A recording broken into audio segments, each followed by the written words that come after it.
오늘 하나님께서 우리에게 주시는 말씀은 마가복음 1장 40절에서 45절입니다. 신약 54페이지입니다. 한 나병 환자가 예수께 와서 꿇어 엎드려 간구하여 이르되 원하시면 저를 깨끗하게 하실 수 있나이다.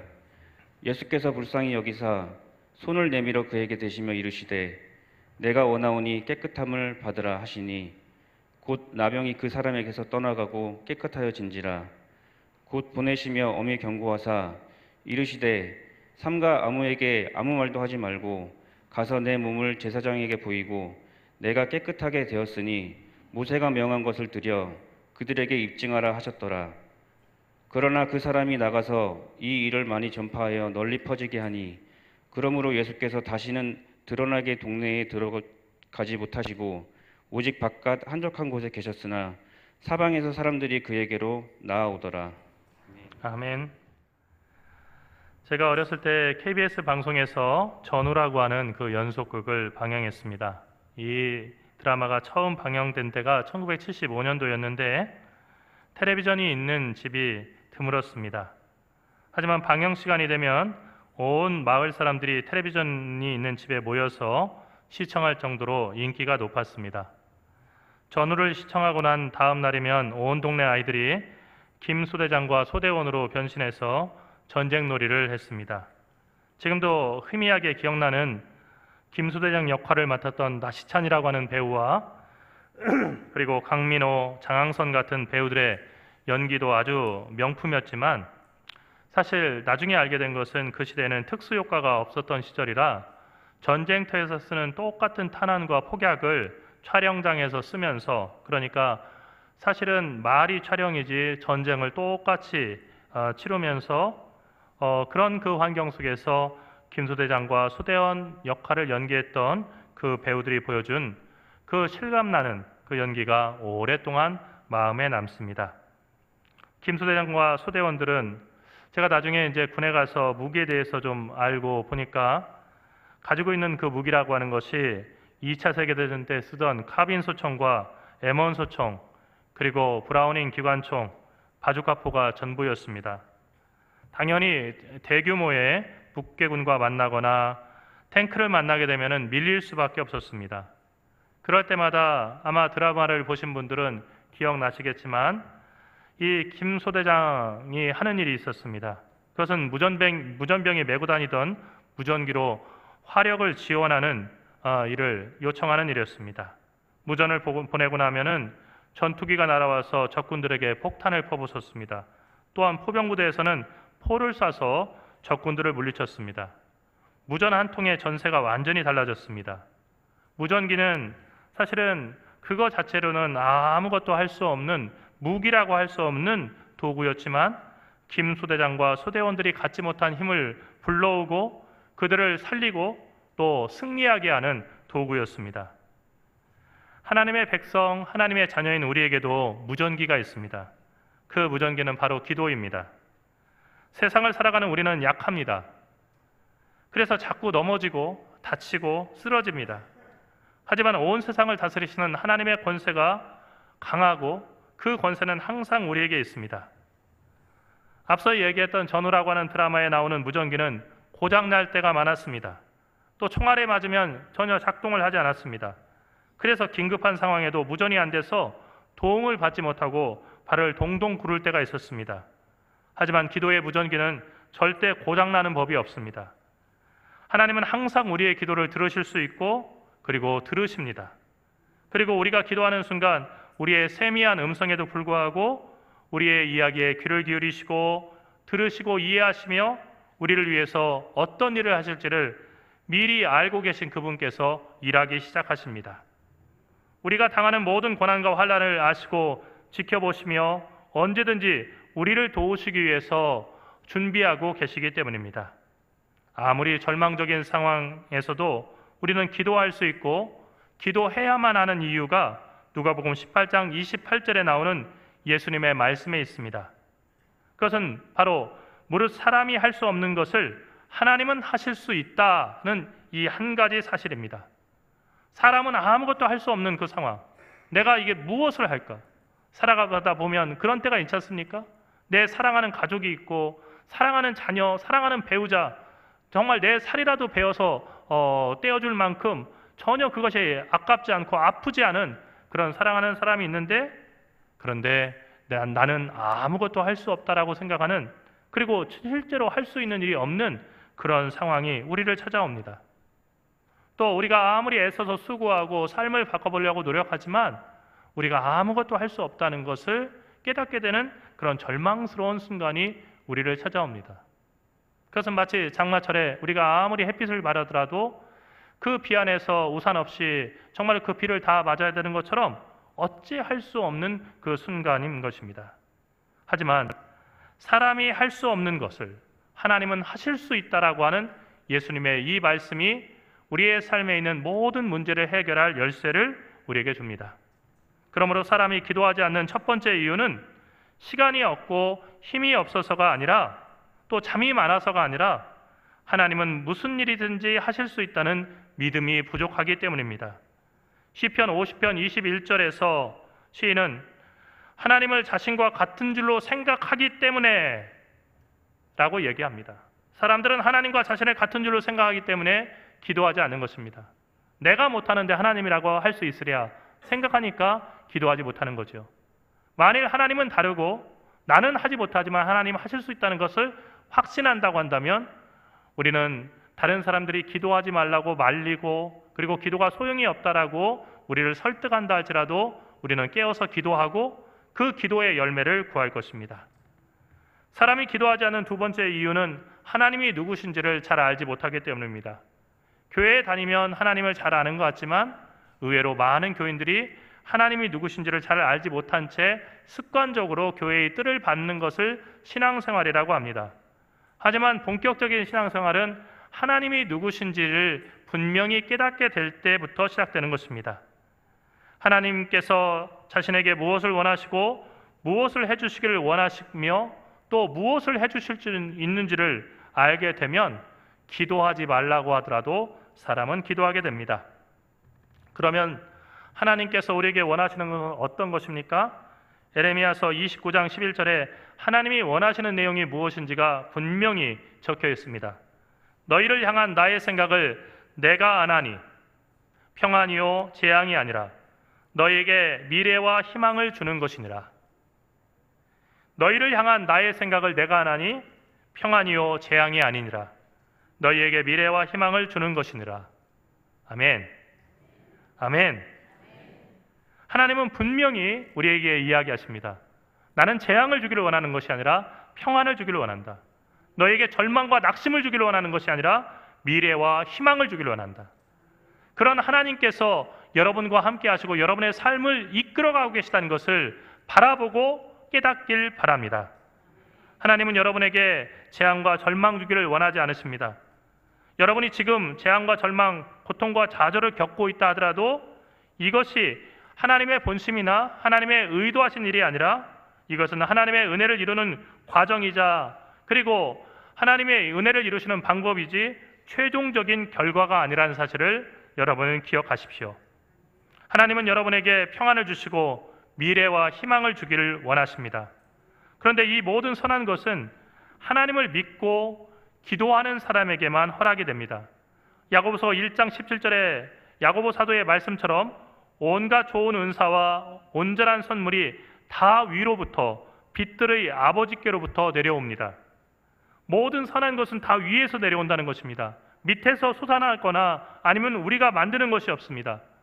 선한 것이 하나도 없습니다, 우리에게는. 그러나 온갖 좋은 은사와 온갖 좋은 선물은 위로부터, 그리고 하나님께로부터 우리에게 내려옵니다. 그리고 그 선물을 받을 수 있는 사람은 바로 믿음의 사람이고 기도의 사람입니다. 하나님은 그 좋은 선물을 내리기 전에 우리에게 믿음 보시기를 원합니다. 예수님께서 공생의 3년 동안 각종 병자를 다 고치셨습니다. 우리가 잘 아는 것처럼 예수님에게는 못 고칠 질병이 하나도 없었습니다. 심지어는 나사로와 같은 그런 죽은 사람을 살리시기도 했습니다. 그리고 수가성의 그 과부의 아들처럼 정말로 어찌할 수 없는 그 가운데 질병에 걸려서 죽은 그 아들을 갖다가 바로 그 장례를 치르러 마지막으로 이 아들을 묻으러 가는 그 장례 행렬 가운데서 살리셨던 것이 예수님의 능력입니다. 그런데 여러분, 예수님의 능력은 박물관에 기록되어 있는 옛날의 기록이 아닙니다. 예수님은 지금도 그분의 사랑하는 양인 우리들의 질병과 질고를 짊어지시고 우리를 고치고 계시기 때문입니다. 예수님은 지금도 여러분의 질병을 고치시길 원하시고, 그리고 정말로 여러분의 믿음의 기도를 들으시고 그 질병을 고치십니다. 다만 그 질병을 고치기 전에 우리에게 원하시는 것이 있는데, 그것은 바로 온전한 믿음입니다. 온전한 믿음, 이건 정말 귀한 것입니다. 불완전한 믿음이 아니라는 겁니다. 반은 믿고 반은 믿지 않은 그런 믿음도 아닙니다. 회의하는 믿음이 아닙니다. 온전히 하나님께 자기의 모든 것을 내어 맡기는 믿음이 바로 온전한 믿음입니다. 예수님은 모든 병을 다 고치셨습니다. 하지만 예수님께도 못 고치는 그 질병이 있었습니다. 너무 어려운 질병이라 그런 것이 아닙니다. 예수님께서 병을 고치지 못한 경우는 사람들이 믿지 않을 때 예수님은 병을 고치지 못하셨다고 성경은 얘기합니다. 다시 말하면 사람들에게 믿음이 없을 때에는 예수님께서도 병을 고치지 못하셨다는 것입니다. 마가복음 6장 1절에서 6절의 말씀을 보면 어느 날 예수님께서 고향 땅 나사렛에 회당에 가셔서 사람들에게 하늘 말씀을 가르치셨습니다. 그리고 나서 환자들을 고치려고 하셨지만 그렇게 하지 못하셨다라고 성경은 기록하고 있습니다. 5절에서 6절의 말씀은 분명하게 그 이유를 밝히고 있는데, 거기서는 아무 권능도 행하실 수 없어 다만 소수의 병자들에게 안수하여 고치실 뿐이었고 그들이 믿지 않음을 이상히 여기셨더라. 사람들이 믿지 않는 곳에서 예수님은 아무 권능도 행하실 수가 없었다는 것입니다. 사랑하는 성도 여러분, 하나님은 전능하십니다. 하나님은 만병의 의사가 되십니다. 당연히 하나님은 모든 질병을 고칠 수 있고 우리에게 죽음 대신 생명을 주실 수 있습니다. 하지만 믿음이 없이는 어떤 능력도 나갈 수 없음을 우리에게 밝히 보여주셨습니다. 여러분, 믿음 있는 사람이 어떤 사람입니까? 예수께서 고치시고 해결하실 것을 믿고 자기의 문제를 있는 그대로 예수님께 내어놓은 사람이 믿음의 사람이었습니다. 오늘 읽은 말씀에서 우리는 복음서 전체와 성경 전체에서도 찾아보기 드문 아주 놀라운 믿음의 고백을 봅니다. 그것은 한 나병 환자의 고백이었습니다. 나병은 흔히 문둥병으로 불리는 병이지요. 그리고 한센병이라고 하는 그런 전문 그 병명을 가지고 있습니다. 성서시대의 사람들은 다양한 피부 질환을 알았습니다. 하지만 그 질환 가운데 나병만큼 무서운 질환은 없었습니다. 아마 여러분들도 기억하실 겁니다. 제가 어렸을 때 어르신들이 그 나병 환자들, 그때는 이제 문둥병 환자라고 했죠. 문둥병 환자들이 아이들을 데려가서 간을 빼먹는다 하는 그런 괴담 같은 것을 얘기해 줄 때가 있었습니다. 그래서 정말로 그 아이들한테 무서운 얘기를 해줄 때마다 문둥병 환자들이 붙잡아 간다고, 그냥 엄마 아빠한테 얘기 안 하고 혼자 이렇게 돌아다니고 그러면은 망태기 할아버지도 나타나고, 그때는 왜 이렇게 많은 아저씨들이 나타나는지 모르겠지만 망태기 아저씨도 나타나서 담아가고, 또 문둥병 아저씨도 끌고 가고, 간첩도 끌고 가고, 정말 많은 아저씨들이 동네 주변에 살았던 것 같습니다. 어쨌든 참 무서운 질병이었죠. 그래서 성경에도 보면 나병에 걸린 사람들은 성 밖으로 쫓아나가서 그렇게 성 밖에서 살아야 했습니다. 그런데 그런 나병 환자들이 혹시나 해서 구걸을 하기 위해서 사람들에게 가까이 오면 사람들은 돌멩이를 던져서 그 나병 환자를 쫓았습니다. 당연히 그 돌멩이를 맞는 가운데 심하게 다치거나 죽는 경우도 있었지만은 그런 경우에 돌멩이를 던진 사람들이 아무런 책임을 지지 않았습니다. 왜냐하면 나병이라고 하는 것은 하늘이 내린 별, 그러니까 하나님께서 내리신 천영이라고 믿었기 때문에 이 나병 환자는 최고의 죄인으로 여겨졌기 때문입니다. 그런 나병 환자가 예수님께 나왔습니다. 예수님이 홀로 계실 때 온 것이 아니고 제자들과 말씀을 들으려고 따르는 무리가 그 주변에 빡빡하게 몰려있을 때 나병 환자가 예수님께 나와서 무릎을 꿇고 엎드렸습니다. 사람들이 던진 돌에 맞아 죽을 각오가 없다면 할 수 없는 과감한 행동이었습니다. 그런데 그런 큰 위험에도 불구하고 나병 환자는 왜 그 예수님 앞에, 무리 가운데 있는 예수님 앞에 나와서 무릎을 꿇고 엎드렸을까? 그 이유를 오늘 본문은 아주 간단하게 그리고 분명하게 표현하고 있습니다. 그건 나병 환자의 말이었습니다. 따라하겠습니다. 주님께서 원하시면 저를 깨끗하게 하실 수 있나이다. 다시 한번 따라해 볼까요? 주님께서 원하시면 저를 깨끗하게 하실 수 있나이다. 여러분, 성경이 만일 정말 그 시험을 보기 위한 그런 교과서이고 중요한 단어에다가 형광펜으로 칠해야 된다고 한다면 이 구절도 정말로 형광펜으로 칠해야 될 중요한 구절 중에 하나가 될 것입니다. 주님께서 원하시면 하실 수 있나이다 라고 하는 이 한마디 말은 참으로 믿음의 핵심을 보여주는 말입니다. 나병 환자는 아무리 고치기 어려운 나병과 같은 질병이라도 주님께서 원하시기만 하면 자신은 깨끗하게 나을 수 있다라고 믿었습니다. 어떤 질병인지는 중요하지 않습니다. 중요한 것은 주님은 어떤 질병이라도 다 깨끗하게 하실 수 있는 능력이 있다는 것입니다. 주님께서 원하시기만 하면 모든 질병은 다 고쳐질 수가 있습니다. 성경에만 그런 게 아닙니다. 나병 환자가 주님 앞에 갔을 때만 그랬던 것이 아닙니다. 만일 그렇다고 한다면 우리는 예수님을 믿을 이유가 없습니다. 예수님의 능력, 그리고 하나님의 치유의 능력은 예전에도 그랬고 오늘도 있으며 내일도 우리와 함께 한다는 사실을 우리는 알아야 합니다. 예수님께서는 오늘도 그분의 이름을 믿고 그리고 그분의 이름을 부르는 사람에게 구원을 주시는 참 구주가 되십니다. 그렇기 때문에 이 나병 환자는 목숨을 걸고 예수님께 나온 것입니다. 그 말씀을 들은 예수님께서 이 나병 환자를 불쌍히 여기시고 손을 내밀며 그에게 대셨습니다. 이전에도 예수님께서는 나병 환자들을 고치신 그런 일들이 있었을 것입니다. 물론 마가복음과 다른 복음서의 그 치유의 역사들은 순서가 조금씩 바뀌기 때문에 어느 것이 정말 먼저였는지는 알 수가 없지만 성경에 보면은 나병 환자를 고치신 예가 또 있었습니다. 10명의 나병 환자가 예수님께 왔을 때 예수님께서는 그들에게 안수하지 않으셨습니다. 너희들의 몸을 그대로 가지고 와서 제사장에게 보여줘라 했고 제사장에 가는 도중에 그들의 몸이 나았다는 것을 나병 환자들이 알았습니다. 하지만 이번 이 나병 환자는 특별했습니다. 예수님께서 나병으로 정말로 더러워진 그 몸에 손을 대셨습니다. 율법이 나병 환자에게 손을 대지 못하도록 명하고 있었다는 것을 생각한다면 예수님은 매우 충격적이고 제자들이 보기에 놀라운 행동을 하신 것입니다. 그리고 예수님께서 이어서 말씀하셨습니다. 내가 원하노니 깨끗함을 받으라. 이 말씀이 떨어지자마자 오늘 성경을 보니까 곧 나병이 그 사람에게서 떠나고 깨끗해졌다라고 성경은 이야기하고 있습니다. 곧이라고 하는 단어의 원어는 유티우스입니다.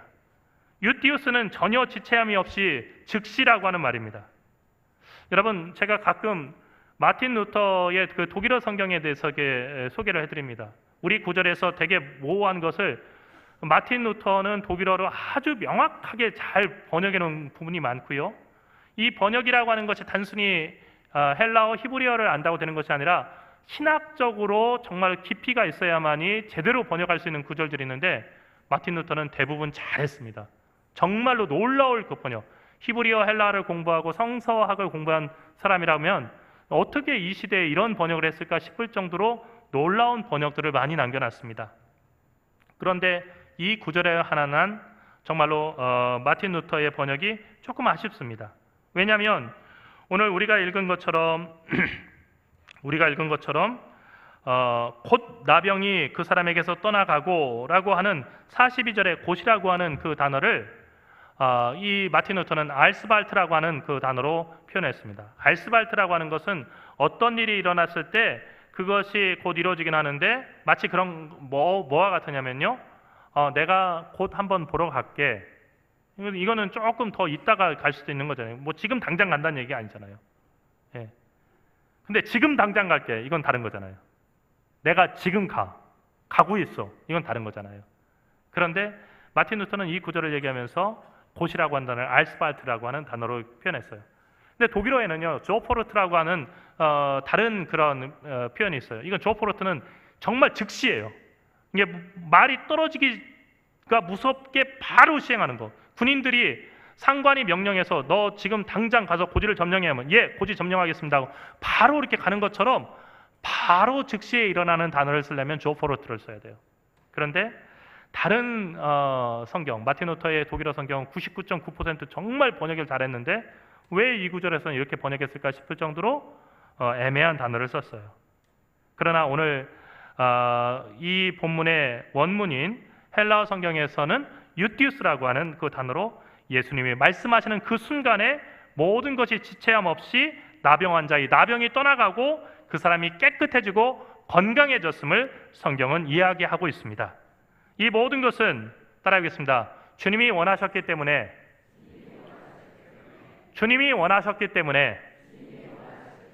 다시 한번 따라할까요? 주님이 원하셨기 때문에 그래서 일어난 일입니다. 예수님을 만난 나병 환자에게나 오늘 말씀을 듣는 우리에게나 삶은 언제나 끝없는 전쟁입니다. 그 전쟁에서 우리가 가진 무기는 매우 약합니다. 그래서 우리는 늘 불안하고 두려워하며 낙심합니다. 하지만 사도 바울이 로마서 8장 37절에서 잘 말했듯이 이길 수 없는 전쟁에서 우리는 날마다 이깁니다. 하나님께서 우리를 사랑하시기 때문입니다. 사도 바울이 뭐라고 얘기했습니까? 그러나 이 모든 일에 어떤 일이라고 하지 않고 그는 이 모든 일이라고 얘기했습니다. 우리를 사랑하시는 이로 말미암아 우리가 넉넉히 이기느니라. 겨우 이기느라고 하지 않고요. 넉넉히 이기느라라고 얘기했습니다. 사랑하는 성도 여러분, 하나님은 항상 변함없이 여러분을 사랑하십니다. 하나님의 모든 관심이 여러분에게 있다는 것을 잊지 마십시오. 그 사랑은 독생자이신 예수님을 세상에 보내실 때 가장 분명하게 드러났습니다. 천사가 알려준 예수님의 이름이 임마누엘이었습니다. 임마누엘은 하나님께서 우리와 함께란 뜻입니다. 그런데 이 말을 바꿔서 말하면 당신은 혼자가 아닙니다 라고 하는 메시지가 되는 것입니다. 주일의 예배가 끝나기가 무섭게 여러분은 다시 인생이라고 하는 전쟁터로 보냄을 받을 것입니다. 하지만 그 전쟁터는 우리가 생각하는 것처럼 우리 홀로 내던져지는 그런 위험한 자리가 아니라 이미 그리스도의 승리가 선포된 자리이고, 그리고 하나님께서 그 백성들을 보호하시는 하나님의 왕국이며, 무엇보다도 하나님께서 평안을 원하시고 그리고 미래의 희망을 주시기를 원하시기 때문에 여러분과 동행하는 순례의 길이라고 하는 것을 여러분은 잊어서는 안 될 것입니다. 우주에서 가장 강력한 백, 천상병 시인이 얘기했던 하나님의 별명이죠. 우주에서 가장 강력한 백인 하나님께서 여러분을 위하시는데 여러분이 두려워할 것이 무엇이겠습니까? 사랑하는 성도 여러분, 여러분을 위협하는 모든 위기 안에서 그리스도를 발견하십시오. 설교를 준비하면서 우연히 떠오른 그런 말씀이 있어가지고 보니까 저만 이 생각을 한 건 아니었더라고요. 여러분, 위기라고 하는 그 단어는 크라이시스입니다. 크라이시스, C-R-I-S-I-S입니다. 그리스도는 크라이스트입니다. C-H-R-I-S-T, H가 들어있지만 발음이 거의 비슷하죠. 모든 크라이시스 안에는 크라이스트가 있다. 모든 크라이시스, 모든 위기 안에는 그리스도가 계시다는 것입니다. 그리스도는 평안한 날만의 주님이 아니십니다. 그리스도는 여러분이 사는 모든 날, 여러분이 가는 모든 곳, 여러분이 처한 모든 상황의 주님이시며 해결자가 되시는 줄 믿습니다. 그러므로 주님께 간구하고 주님의 도우심을 구하는 사람은 반드시 구원을 얻을 것입니다. 모든 질병을 치유하시고 모든 문제를 해결할 수 있는 그분께서 여러분의 기도를 기다리고 계시고 여러분을 돕기를 원하시며 24시간 졸지도 주무시지 아니하시고 여러분을 지켜보시는데 여러분이 두려워할 것이 무엇이 있습니까? 주님께서 원하시면 나를 깨끗하게 하실 수 있나이다. 주님께서 원하시면 나를 깨끗하게 하실 수 있나이다. 주님께서 원하시면 나를 깨끗하게 하실 수 있나이다.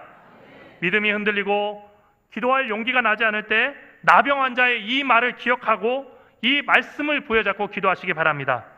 여러분, 이 말씀은 하나의 마법과 같이, 그리고 하나의 정말로 확실한 계약서와 같이 우리 주님의 능력을 불러오는 말씀이 될 것입니다.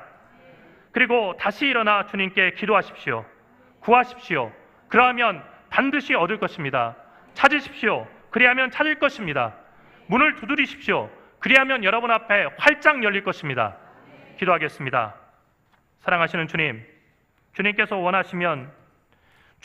원하시고 허락하시면 모든 것이 가능한 줄 믿습니다. 저희의 근심과 걱정, 두려움을 내려놓겠습니다. 주일에 이렇게 주의 전에 모여서 예배하게 계신 하나님의 신실하심과 사랑하심, 그 자비를 믿고 이제 주님께 모든 것을 맡기겠습니다. 저희의 짐을 맡아주시고 저희가 감당할 만한 그런 평안의 짐을 지고 저희의 길을 걸어가게 인도하여 주시옵소서. 매 순간 숨결보다도 가까이 계시며 우리를 도우시는 우리 주 예수 그리스도의 이름으로 간절히 기도드리옵나이다.